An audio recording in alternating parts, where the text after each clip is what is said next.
مجاہد اسقلم علی یار خان۔ دفتن مائیکل یون نے اپنا پستول نکال لیا۔ اس کی آنکھیں خون میں ڈوبی ہوئی تھیں۔ اس نوجوان کی طرف رخ کر کے چیختے ہوئے کہا، اس کے بدن میں اتنی گولیاں اتار دی جائیں کہ اسے سانس لینے کی مہلت تک نہ مل سکے۔ رک جاؤ مائیکل جان، میں نے ہاتھ اٹھا کر کرخت لہجے میں کہا، ریوالور واپس اپنی جیب میں رکھ لو۔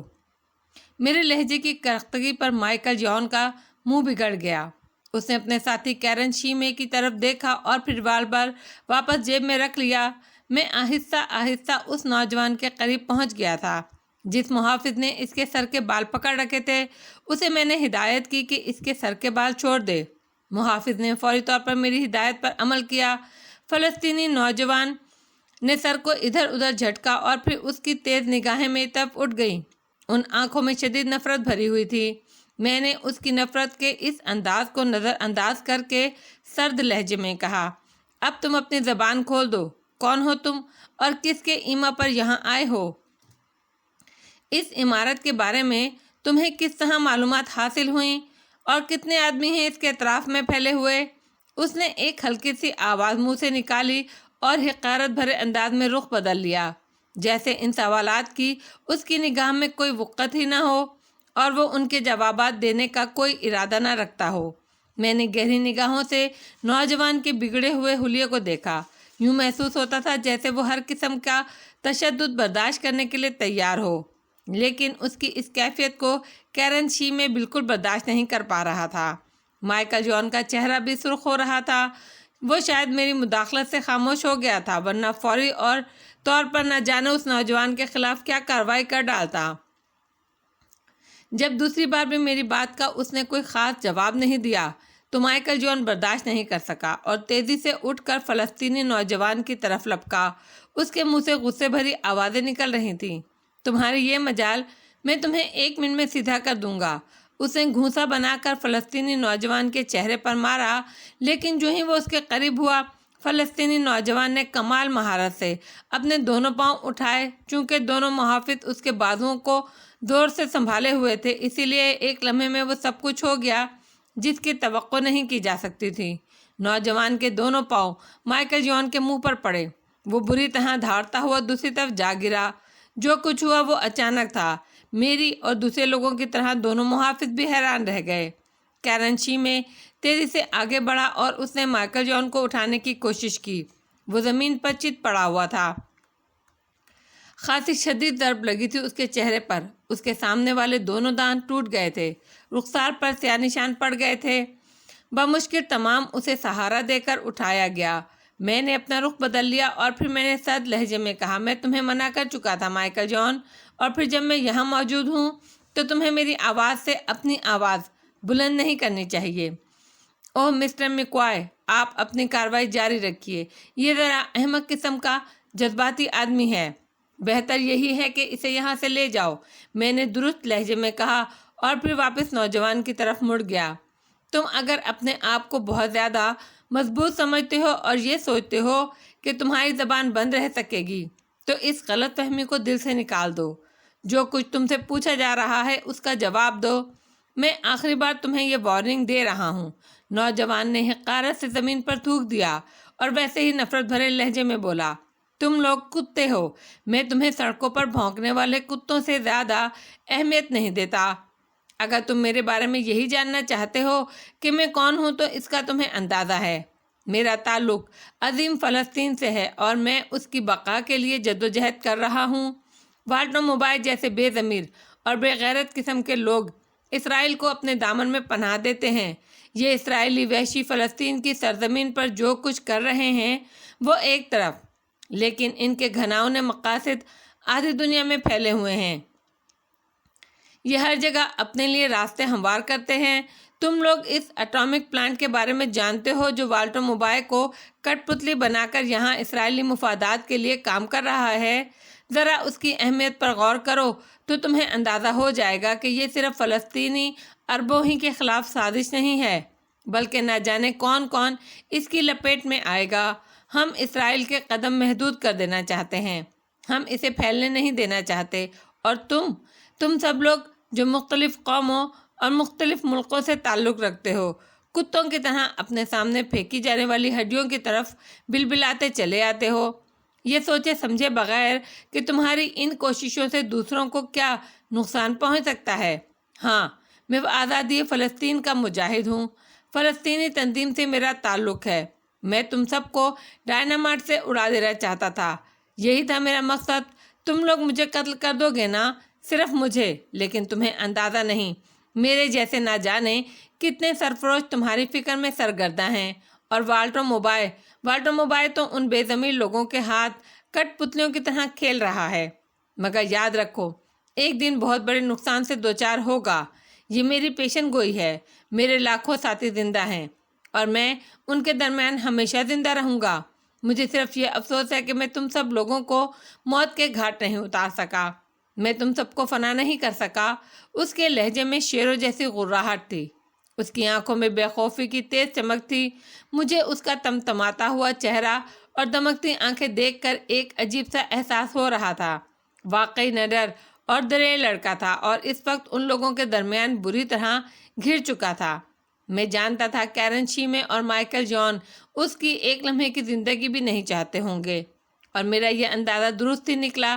کیرن شیمے نے مائیکل جان کو سہارا دے کر اٹھایا تھا، اس کے منہ سے مسلسل خون بہہ رہا تھا۔ ابھی تک وہ کیرن شیمے کے ساتھ باہر نہیں گیا تھا۔ اس نے آستین سے ہونٹ صاف کیے اور دفعتاً اچھل کر اس نوجوان کی طرف آیا۔ اب وہ غصے سے بے قابو ہو چکا تھا۔ اس نے ایک گھونسا نوجوان کی پیشانی پر جڑ دیا اور اس وقت محافظوں نے نوجوان کے بازو چھوڑ دیے۔ میں نے خونی نگاہوں سے مائیکل جان کو دیکھا۔ کیرن شیمے نے بھی فوراً آگے بڑھنے کا ارادہ کیا تھا تاکہ مائیکل جان کو نوجوان سے دور ہٹا دے، لیکن میں نے اس کے سینے پر ہاتھ رکھ کر اسے روک دیا۔ پھر میں نے کہا، مائیکل جان نے میری وارننگ کے باوجود حرکت کی ہے۔ میرا خیال ہے اسے اپنے دل کی بھڑاس نکالنے کا موقع دو۔ فلسطینی نوجوان کا جوش، اس کا انداز اور اس کے تیور دیکھ کر میں نے اندازہ لگا لیا تھا کہ وہ مائیکل جان کے لیے ایک خطرناک دشمن ثابت ہوگا۔ مائیکل جان کو اپنی اس حماقت کی سزا ضرور ملنی چاہیے تھی۔ دوسرا اشارہ میں نے محافظوں کو کیا اور انہیں حکم دیا کہ وہ پیچھے ہٹ جائیں۔ محافظوں سے آزادی ملتے ہی فلسطینی نوجوان نے اپنے دونوں بازو جھٹکے اور تن کر کھڑا ہو گیا۔ مائیکل جان اس کے مقابلے میں کافی مضبوط اور توانا تھا۔ وہ خون تھوکتے ہوئے ٹکٹکی باندھے چند لمحوں تک اسے گھورتا رہا، پھر دفعتاً اس نے چھلانگ لگائی۔ فلسطینی نوجوان نے انتہائی مہارت سے اپنے آپ کو بچایا، وہ قطعی خوفزدہ نہیں تھا۔ باقی تمام لوگ ایک دم پیچھے ہٹ گئے۔ فلسطینی نوجوان مائیکل جان کی آنکھوں میں دیکھ رہا تھا۔ کیرن شیمے نے اپنی قوم کی روایتی بزدلی اور شیطانیت سمیت عقب سے نوجوان پر حملہ کیا اور ایک زوردار گھونسا اس کے جبڑے پر لگایا۔ نوجوان نے بچنے کی کوشش کی، گھونسا اس کے کان پر پڑا تھا، چنانچہ اس کا کان پھٹ گیا، خون تیزی سے بہنے لگا۔ اس نے اپنے آپ کو گرنے سے بچانے کے لیے دیوار کا سہارا لیا تھا۔ مائیکل جان نے جو کیرن شیمے کو مصروف عمل دیکھا تو وہ کسی خونخوار چیتے کی طرح نوجوان پر لپکا اور دوسرے ہی لمحے اس نے ایک زوردار ٹکر نوجوان کو لگانے کی کوشش کی، لیکن اس کے ساتھ ہی جو واقعہ پیش آیا وہ غیر متوقع اور حیرت ناک تھا۔ نوجوان جو کان کی چوٹ سے تکلیف میں تھا، بظاہر یوں محسوس ہوتا تھا جیسے دیوار سے لگ جائے گا اور اب ہلنا اس کی بس کی بات نہ ہوگی۔ وہ دفعتاً اپنی جگہ سے ہٹا اور مائیکل جان پوری قوت سے دیوار سے ٹکرایا۔ اس کا نتیجہ جو کچھ ہونا تھا وہ سامنے تھا۔ مائیکل جان نے دیوار کو پکڑنے کی کوشش کی، لیکن آہستہ سے اس کے ساتھ ساتھ نیچے آ رہا۔ نوجوان نے ایک دوسرا رخ بدلا اور اس بار اس نے کیرن شیمے پر حملہ کر دیا تھا۔ سرکس کے بازیگر کی طرح وہ اچھلا اور اس کی دونوں ٹانگیں کیرن کے سر پر پڑیں۔ کیرن شیمے سرب لگتے ہی بری طرح اچھلا اور سنبھلنے کی کوشش میں فرش پر آ گرا۔ فلسطینی نوجوان گر گیا تھا، لیکن پھر وہ پھرتی سے اٹھا اور دوڑتا ہوا اس کے سر پر پہنچ گیا۔ وہ ایک بار پھر اچھلا اور اس نے مائیکل پاؤں کی ضرب کیرن شیمے کی پیشانی پر لگائی۔ کیرن کے منہ سے چیخ نکلی۔ اس نے تل ملا کر اپنے ہاتھوں سے اس کو پکڑنا چاہا، لیکن نوجوان اس دوران پھر پیچھے ہٹ گیا۔ اس کے کان سے مسلسل خون بہہ رہا تھا، لیکن وہ جوش انتقام میں اپنا درد بھلا چکا تھا۔ دوسرے لمحے اس نے جھک کر کیرن شیمے کی ٹانگ پکڑی اور اس کو دوہرا کر کے اپنے بدن کا پورا دباؤ اس پر ڈال دیا۔ کیرن شیمے ماہی بے آب کی طرح تڑپنے لگا۔ اس کے منہ سے فحش گالیاں نکل رہی تھیں۔ محافظ پریشان نگاہوں سے ایک دوسرے کی شکل دیکھنے لگے، لیکن یہاں کون تھا جو انہیں حکم دیتا؟ جنرل ٹائرس کے بارے میں مجھے علم تھا کہ وہ موبائل کے خلاف ہے، اور اگر کیتھی براؤن کچھ کہتی تو وہ فلسطینیوں کے خلاف ہوتی، اور وہ فلسطینیوں کے خلاف نہیں تھی۔ مالکم ایکس تھی جو کیتھی براؤن کی حیثیت سے موجود تھی، موبائل کو سہارا دے رہی تھی۔ والٹر موبائل تھا ہی تہذیب کا آدمی، چنانچہ وہ اس سلسلے میں کیا دخل دیتا؟ باقی یہ دونوں رہ گئے تھے جنہیں ان کی حرکت کی سزا ملنا ہی چاہیے تھی۔ مائیکل جان کی تو حالت خراب ہو گئی تھی، معلوم نہیں اس کے سر کی چوٹ کتنی شدید تھی، لیکن کیرن شیمے بھی مصیبت میں پھنس گیا تھا۔ فلسطینی نوجوان نے کیرن شیمے کے سر کے بالوں کو مٹھی میں پکڑ کر اس کا سر اوپر اٹھایا اور پوری قوت سے زمین پر دے مارا۔ آوازیں خاصی خوفناک تھیں، یوں لگتا تھا جیسے زمین پر پتھر گر رہے ہوں۔ میں نے دزدیدہ نگاہوں سے جنرل ٹائرس کی طرف دیکھا۔ وہ بے حس و حرکت کھڑا تھا۔ اس کے انداز سے یہ پتہ نہیں چل رہا تھا کہ وہ اس معاملے میں مداخلت کرنا چاہتا ہے یا نہیں۔ یہ ضربے لگنے سے کیرن شیمے بھی نیم جاں ہو گیا۔ دفعتاً فلسطینی نوجوان کے حلق سے زوردار آواز نکلی۔ اس نے بھاری انداز میں کیرن شیمے کے بالوں سے پکڑ کر اٹھایا اور اسے لے کر دوڑتا ہوا دیوار کے قریب پہنچ گیا۔ دیکھتے ہی دیکھتے اس نے وحشی درندوں کی طرح اسے دیوار سے دے مارا۔ کیرن شیمے کے حلق سے دردناک چیخیں نکل گئیں۔ اب وہ فحش کلامی بھی بھول چکا تھا۔ چیختے چیختے اس نے کہا، مدد، بچاؤ بچاؤ، لیکن وہاں موجود افراد میں سے کسی نے اس کی مدد نہیں کی۔ فلسطینی نے پوری قوت سے نیم جان اور نڈھال کیرن شیمے کا گلا دبا دیا۔ چند لمحوں کے بعد کمرے میں خرخراہٹ کی آوازیں ابھرتی رہیں۔ شیمے کا بدن متحرک تھا، لیکن آہستہ آہستہ اس کی مزاحمت جواب دے گئی اور وہ بے حس و حرکت ہو گیا۔ کمرے میں موجود محافظ متحیرانہ انداز میں منہ پھاڑے اس خونی کھیل کو دیکھ رہے تھے۔ چونکہ میں نے انہیں مداخلت کے لیے منع کر دیا تھا، اسی لیے وہ ساکت و جامد کھڑے ہوئے تھے۔ نوجوان نے انتہائی بے خوفی اور دلیری سے ہم میں سے ہر ایک کی شکل دیکھی اور پھر آہستہ آہستہ گھومتا ہوا دیوار کے ساتھ جا لگا۔ پھر اس نے کہا، تم لوگ میرے ساتھ جو سلوک کرنا چاہتے ہو اس کے لیے آزاد ہو۔ میں بزدلوں کی طرح اس فائدہ اٹھا کر فرار کی کوشش نہیں کروں گا۔ جنرل ٹائرس نے محافظوں کی طرف دیکھ کر سخت لہجے میں کہا، اسے گرفتار کر لو۔ وہ تینوں محافظ نوجوان پر ٹوٹ پڑے تھے۔ انہوں نے نوجوان کو پہلے ہی کی طرح کس دیا۔ میں نے والٹر موبائل اور کیتھی براؤن کی طرف دیکھا اور آہستہ سے بولا، اس وقت مزید کوئی پروگرام جاری رکھنا ممکن نہیں ہے۔ بہتر یہی ہوگا کہ آپ مسٹر والٹر موبائل کو واپس ان کی رہائش گاہ پر لے جائیے۔ میں ذرا جنرل ٹائرس کے ساتھ مصروف ہوں۔ کیتھی براؤن نے گردن ہلا دی۔ جنرل ٹائرس نے ایک نگاہ مجھے دیکھا اور پھر بولا، بہتر ہوگا مسٹر میکوائے کہ آپ خود مسٹر موبائل کو ان کی رہائش گاہ تک پہنچا دیں۔ ان دونوں نے یہ بھی تو اشارہ کیا تھا کہ باہر اس کے اور ساتھی بھی دیکھے گئے ہیں، فوری طور پر کوئی اور حادثہ بھی پیش آ سکتا ہے۔ میں نے مسکراتی نگاہوں سے جنرل ٹائرس کو دیکھا اور پھر گردن ہلا کر بولا، اوکے جنرل، میں ان کے ساتھ جا رہا ہوں۔ تھوڑی دیر کے بعد آپ سے محل ہی میں ملاقات کروں گا۔ میں اس کے لیے کوئی معقول بندوبست کر کے ابھی واپس پہنچ جاؤں گا۔ فی الحال آپ اسے صرف قید کریں گے جنرل، مجھے اس سے بہت سی معلومات حاصل کرنا ہے۔ بہتر یہی ہوگا کہ اس کا زخم بھی دیکھ لیا جائے۔ ٹھیک ہے، جنرل ٹائرس نے جواب دیا اور میں نے کیتھی براؤن اور والٹر موبائل کو اپنے ساتھ چلنے کی پیشکش کی اور بڑے احترام کے ساتھ انہیں واپس ان کے محل میں لے گیا۔ راستے میں کسی قسم کی کوئی مزاحمت یا ایسی صورتحال پیدا نہیں ہوئی جو ناقابل یقین ہوتی۔ ان دونوں کو اپنی جگہ پہنچانے کے بعد میں وہاں سے نکل آیا۔ میں ذہنی الجھنوں کا شکار تھا۔ پتہ نہیں جنرل ٹائرس اس نوجوان کے ساتھ کیا سلوک کرے۔ اس سے فوری رابطہ قائم کرنا ضروری تھا۔ میں جنرل ٹائرس کا انتظار کرنے لگا۔ تقریباً 1 گھنٹے کے بعد میری اس سے ملاقات ہوئی۔ جنرل خود ہی میری رہائش گاہ پر پہنچا تھا۔ میں نے پرتپاک انداز میں اس کا استقبال کیا اور اسے اندر لے آیا۔ پھر میں نے پوچھا، فلسطینی نوجوان کو آپ نے کہاں قید کیا ہے جنرل؟ ایک مخصوص قید خانے میں۔ آپ مطمئن رہیے، وہ وہاں سے فرار نہیں ہو سکے گا اور نہ ہی فرار کرایا جا سکے گا، جنرل ٹائرس نے جواب دیا۔ اس کے زخم وغیرہ کی دیکھ بھال کے لیے آپ نے کوئی معقول بندوبست کیا ہے؟